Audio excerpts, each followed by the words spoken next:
Hi hello friends, welcome back to it's me Sritu Shankar channel అండి. First time ఎవరైనా మా channel కనుక చూస్తే ప్లీజ్ సబ్స్క్రైబ్ చేసుకొని సపోర్ట్ చేయండి.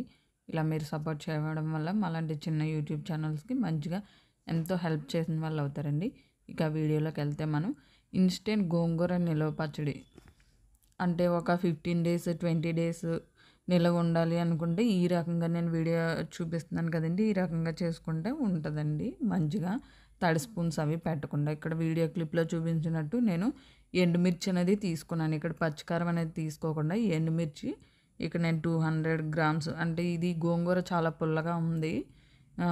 ఇక్కడ నేను ఒక పెద్దవి 5 కట్టలు తీసుకున్నాను. దాంతోపాటు ఒక స్పూను ధనియాలు, ఒక స్పూన్ జీలకర్ర, పావు టేబుల్ స్పూన్ మెంతులు వీడియో క్లిప్లో చూపించాను కదండి, అలా ఆయిల్లో ఫ్రై చేసుకోవాలి. అదే ఆయిల్లోని ఇప్పుడు ఈ గోంగూర అనేది మనము మంచిగా వాష్ చేసుకొని మంచిగా ఉడకబెట్టుకోవాలండి. వీడియో క్లిప్లో చూపిస్తున్నంత వరకు వీడియో క్లిప్లో చూపిస్తున్నట్టు ఉడకబెట్టుకోవాలి. ఇక్కడ మనం దీన్ని మిక్సీకి అయిన అవసరం లేదండి. ఉడికినప్పుడే మనము గరిటెతో మంచిగా స్మాష్ చేస్తే బాగా మెత్తగా అయిపోతుందండి. ఇక్కడ స్మాష్ అయిపోయింది. నేను గోంగూరని స్టవ్ ఆఫ్ చేసి పక్కన పెట్టి ఇక్కడ నేను ముందుగా ఫ్రై చేసుకున్నాను కదండి, ఎండుమిర్చి, ధనియాలు, జీలకర్ర, మెంతులు, వీటిని రుచికి సరిపడినంత సాల్ట్ వేసుకొని మనము పొడి అనేది చేసుకుంటున్నామండి. ఈ పొడిని మనము ఇందాక గోంగూర మంచిగా స్మాష్ చేసి పెట్టుకున్నాం కదా, వేయించుకొని అందులో ఈ పొడి అనేది వేసేసుకొని కలిపేసుకోవాలండి. ఇక్కడ మీరు కారం అనేది తక్కువ తినేటట్టయితే నేను 200 గ్రామ్స్ ఎండుమిర్చి అనేది తీసుకున్నాను కదా, మీరు కొంచెం తగ్గించుకొని వేసుకోండి.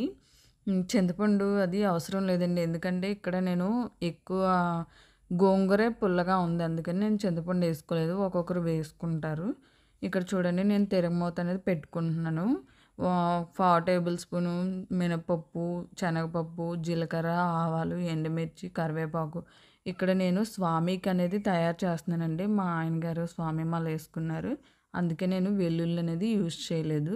ఇంగువ కూడా వేసుకున్నానండి, వీడియో క్లిప్ మిస్ అయిపోయింది. ఈ పోపు అనేది మనం పచ్చడిలో వేసుకొని మంచిగా మిక్స్ చేసుకోవడమేనండి. అంతేనండి, ఇన్స్టెంట్గా గోంగూర నిలవ పచ్చడి అనేది రెడీ అయింది. ఇది నాకు 15 డేస్ వరకు బాగా మంచిగా యూజ్ అయింది. థ్యాంక్స్ ఫర్ వాచింగ్ అండి. Please subscribe to it's me Sritu Shankar.